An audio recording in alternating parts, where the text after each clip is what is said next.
La hanche antérieure, la première coupe, c'est bien entendu celle qui passe par le col fémoral, et qui permet de mesurer de manière comparative et symétrique l'épaisseur des replis antérieurs. Et cette épaisseur, il faut faire attention parce qu'elle est très variable en fonction de la rotation de la jambe et du membre inférieur. Donc regardez toujours d'abord si les deux membres inférieurs sont bien en même position parce qu'il y a une majoration en rotation interne. Le maximum, grosso modo, c'est 9 mm.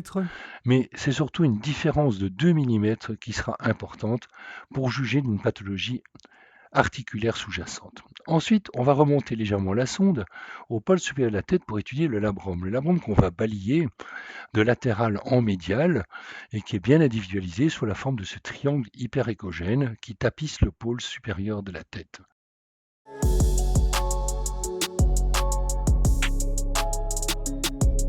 Nous allons maintenant étudier la partie antérieure de la hanche.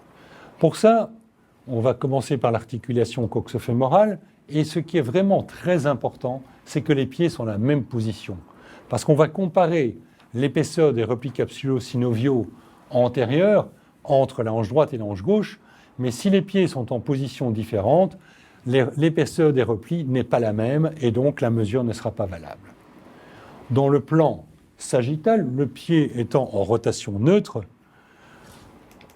on baisse un peu la focale parce qu'en général, c'est relativement profond, pas à cause de l'obésité chez ce patient, mais regardez, parce qu'il a un muscle psoas qui est très développé. Vous voyez qu'on voit parfaitement la tête du fémur ici, le col fémoral, et ici, l'épaisseur des replis capsulo-synoviaux que l'on va mesurer en sachant qu'une différence d'épaisseur de 2 mm est significative ou qu'une épaisseur de plus de 9 mm est significative.